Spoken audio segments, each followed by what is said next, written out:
Bonjour à tous, on commence cette revue de presse en Italie où c'est un revenant qui fait les gros titres.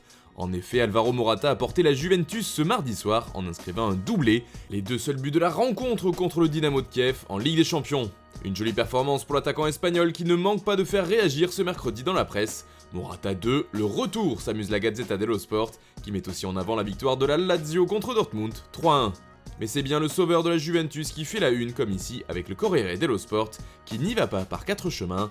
Alvaro fait le Cristiano, affirme le quotidien transalpin. C'est même la Juve de Morata pour le média, un son de cloche qui semble partagé par le reste des journaux. Boum boum Morata titre ainsi Tutto Sport. Pour le Quotidiano Sportivo, Morata et la Juve étaient des fleurs d'orange, en rapport avec la couleur du maillot de la vieille dame hier soir. En Espagne aussi, ce sont les rencontres de Ligue des Champions qui font parler. Le Barça jouait hier et a bien pris sa revanche. Les Blaugrana se sont largement imposés sur le score de 5-1 contre Ferencváros. Messi, Fati, Pedri, Coutinho et Dembélé y sont allés de leur but et les Catalans se sont baladés. Une manita avant le Classico sans Flamme Sport, un moyen parfait pour reprendre de la confiance avant le choc tant attendu en Liga ce week-end. C'est aussi sur cette manita qu'insiste Mundo Deportivo ce mercredi, mais cette fois celle-ci pourrait servir à créer car c'est une performance sur laquelle pourra s'appuyer le FC Barcelone, par exemple avant d'affronter le Real Madrid. A noter que c'est la première fois que deux joueurs de moins de 18 ans inscrivent un but dans la même rencontre de C1 avec Fati et Pedri. Le match restera donc dans l'histoire de cette compétition. Et puis l'autre club ibérique qui jouait hier ne s'est pas imposé lui. En effet, le CBFC n'a pu faire mieux qu'un 0-0 contre Chelsea, comme le rapporte Estadio Deportivo. Toujours en Espagne, le Real Madrid et l'Atlético de Madrid jouent ce soir leur match de LDC.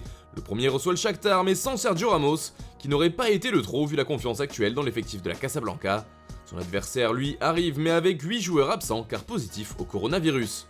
Du côté des Colchoneros, le morceau est beaucoup plus conséquent puisqu'il s'agit tout simplement du champion en titre. Le Bayern Munich accueille l'Atlético ce mercredi dans ce qui sera sûrement l'un des chocs de cette première journée de Ligue des Champions. Pour Marca, les deux équipes arrivent avec l'envie de retrouver cette C1 et surtout une fin de Champions. En Angleterre, toute la presse a adoubé Marcus Rashford après son but de la victoire face au Paris Saint-Germain. L'attaquant de Manchester United a marqué le but du 2-1 dans les dernières minutes de la rencontre et il est de nouveau le prince de Paris pour The Times. L'idée est identique en couverture du Daily Mirror ce mercredi, Rashford est encore le maître de Paris, souligne le tabloïd. Le Daily Mail va aussi de ses meilleurs qualificatifs pour présenter le tueur du PSG, Marcus est magique. Le buteur anglais fait la une de tous les journaux comme ici avec le Daily Express, qui insiste aussi sur le retour de Rashford qui offre la victoire aux Red Devils contre le PSG.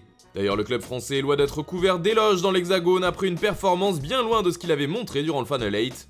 Les Parisiens étaient complètement méconnaissables pour l'équipe et le club francilien a complètement raté son entrée dans la compétition. Dépassés durant presque toute la rencontre, les hommes de Thomas Tuchel ont été punis en fin de match, par Marcus Rashford donc. Paris revient sur terre pour le Parisien qui insiste dans ses colonnes sur le manque d'implication par de nombreux joueurs de l'effectif. Une mauvaise nouvelle car avec ce mauvais résultat, le PSG est déjà dans le dur et tombe de haut en Ligue des Champions. Hier, c'était aussi le baptême du feu pour Rennes en C1, un premier pas en Champions League pour le club breton qui a été difficile. En effet, les Rennais n'ont pas réussi à prendre le dessus sur leur adversaire du soir, Krasnodar. Rennes devra apprendre le refrain de l'efficacité, résume Ouest France dans son édition du jour. Car les Rouges et Noirs auraient pu espérer mieux au vu de la rencontre et des occasions qu'ils ont eues, comme les belles tentatives d'Eduardo Camavinga et de Serhou Guirassy en toute fin de match. Enfin, le dernier club français présent en Ligue des Champions commence ce soir. Il s'agit de l'Olympique de Marseille qui se rend en Grèce pour jouer l'Olympiakos. Pour la Provence, ce sera un retour vers le futur. Voilà, c'est tout pour ce matin, bonne journée à tous, on se retrouve dès demain pour une nouvelle revue de presse sur Foot Mercato.